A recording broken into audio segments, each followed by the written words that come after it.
अस्सलाम वालेकुम वरहमतुल्लाहि ताला वबरकातुहू। वालेकुम सलाम वरहमतुल्लाहि ताला वबरकातुहू। हज़रत तुमसे एक सवाल कर सकते हैं? जी बिल्कुल कीजिए, क्या सवाल करना चाहते हैं? हज़रत, जो इंसान चुगली करता है शरीयत में उनके लिए क्या हुक्म है? जी चलिए, माशाल्लाह भाई ने बहुत अच्छा सवाल पूछा है कि जो लोग बुराई करते हैं, यानी हजरात जो लोग चुगली करते हैं किसी की पीठ पीछे, तो उसका शरीयत में क्या हुक्म है। यानी उसमें पीठ पीछे बुराई करना, चुगली करना, गीबत करना, ये तीनों चीज़ों का मतलब एक ही है। और इसका शरीयत में क्या हुक्म है कि बहुत सारे हमारे भाई ऐसे हैं जो इस गुनाह में मशगूल नज़र आते हैं, तो ये वीडियो में बने रहें। देखें, बुराई करना, एक किसी के अंदर कोई बात है, हमने उसकी पीठ पीछे बयान की, तो वो क्या हो गई, बुराई हो गई। उसकी शरीयत में ये मना है, इसकी कहीं इजाज़त नहीं है। और अगर उसके अंदर वो बात नहीं पाई जाती है लेकिन फिर भी हम उसके पीछे उसकी बुराई कर रहे हैं, तो ये तोहमत लगाना हो गया, उस पर हमने तोहमत लगाई है। तो शरीयत में इसका हुक्म ये है कि अगर कोई बंदा ऐसा करता है तो कुरान पाक में भी हुक्म है, हदीस पाक में भी हुक्म है कि गोया कि अगर कोई बंदा किसी की पीठ पीछे बुराई करता है तो वो अपने मरे हुए भाई का गोश्त खाता है। अब ज़रा सोचो कितनी बड़ी सज़ा है किसी की बुराई करना या किसी की पीठ पीछे उसकी चुगली करना। तो कि मरे हुए भाई का गोश्त खाता है, ज़रा सोचे कि आप ऐसा कर सकते हैं मरे हुए भाई का। तो इसलिए इस गुनाह से बचें। एक वाक़या मैं आपको सुनाऊं इस बुराई के ताल्लुक़ से, आप सुने। देखें, एक बहुत बड़ा बादशाह था, तो वो बादशाह सैर करने के लिए बाज़ार पहुंचा तो एक फ़कीर था, वो मांगने के लिए उसके पास पहुंचा कि बादशाह है, मुझे अच्छा इनाम अता करेगा। फ़कीर पहुंचा तो उसने कहा, बादशाह अल्लाह के नाम पर कुछ दे दीजिए। ये बुराई की सज़ा आपको बताऊंगा, इसमें चुगली की सज़ा क्या, ज़रूर सुने, इस वीडियो को लाजमी देखें आप। कहा कि मुझे अल्लाह ताला के नाम पर कुछ दे दीजिए। बादशाह ने कहा, भाई मेरे पास कुछ नहीं है।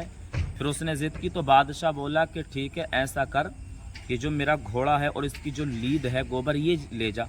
उस बादशाह फ़कीर ने वो उठाया, लेकर के चला गया। अब बादशाह कई सालों के बाद जब उस बाज़ार में दोबारा पहुंचा तो क्या देखा कि उस गोबर का, घोड़े की लीद का एक बहुत बड़ा पहाड़ लगा हुआ था, बहुत बड़ा अंबार लगा हुआ था। बादशाह हैरान हुआ और उसने कहा कि शायद इस फ़कीर का यही काम है। उसने उस फ़कीर को तलाश किया, कहा फ़कीर को तलाश किया जाए। फ़कीर आया, कहा बादशाह ने, फ़कीर ये बता क्या तेरा काम यही है कि लीदें इकट्ठा करना? तो फ़कीर बोला, नहीं बादशाह, ये मेरा काम नहीं है। कहा फिर ये इतना कैसे हो गया कि एक पहाड़ की सूरत में है, पहाड़ की मिसल इकट्ठा हो चुका है? तो फ़कीर बोला, बादशाह तेरा ही दिया हुआ है और तू जानता नहीं है तूने किसके नाम पर दिया था। मैंने अल्लाह के नाम पर मांगा था, तूने अल्लाह के नाम पर दिया था और ये तेरी सज़ा है, बरोज़े मैदान महशर ये तुझे खाना पड़ेगा। इतना सुनना था, बादशाह कांप गया, बदन कांप गया, कहने लगा ये क्या हुआ, मुझसे क्या गलती हुई। कहा फ़कीर के कदमों में गिर गया, कहा मुझे माफ़ कर दो, मुझे माफ़ करो। कहा तुझे माफ़ी एक सूरत ही में मिल सकती है।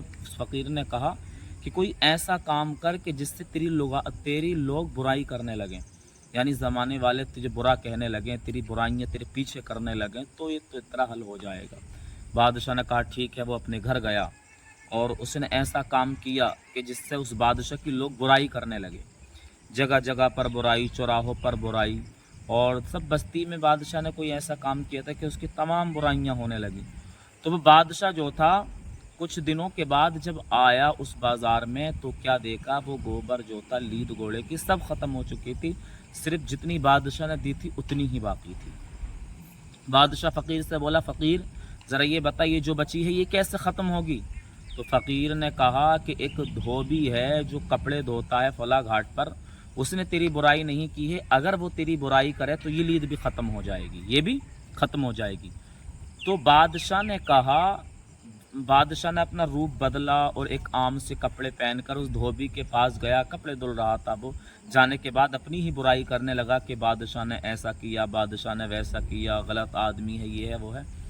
तो उस धोबी का जवाब आया, वो भी एक अल्लाह का नेक बंदा था धोबी जो था, कहने लगा, ए बादशाह जा, चला जा, यहाँ तेरी दाल नहीं गलने वाली। मैं जानता हूँ कि तू बादशाह है, भेष बदल करके आया है, और सुन, ये जो तूने गलती की है और तू मुझसे बुराई कराना चाहता है, मैं तेरी बुराई नहीं कर सकता, मैदानी महशर में तुझे वो लीद खानी ही होगी। अब ज़रा सोचें, गाली यानी चुगली करने की इतनी बड़ी सज़ा। चुगली जब हम करते हैं, सबसे बड़ा हमारा नुकसान ये होता है, हम किसी बंदे की चुगली कर रहे हैं, बुराई कर रहे हैं, तो बुराई करने वाले का नुकसान नहीं, उसका फ़ायदा ये है कि उसके जो गुनाह होते हैं वो हमारे नाम आमाल में आते हैं اور हमारी नेकियां जो हैं उसके नाम आमाल में जाती हैं जिसकी बुराई होती है। तो इसलिए बुराई से बचें, और अगर हमारे पास नेकियां नहीं हैं तो उसकी जो सज़ा होगी, गुनाह होगी, वो हमें मिलेंगे, उसके बदले की सज़ा मैदानी महशर में मिलेगी। तो इस वीडियो को शेयर ज़्यादा से ज़्यादा कर दो जो भाई बुराई करते हैं, और हमारे चैनल को लाजमी सब्सक्राइब करें, इस पर अमल ज़रूर करें। अस्सलामु अलैकुम वरहमतुल्लाहि वबरकातुहू।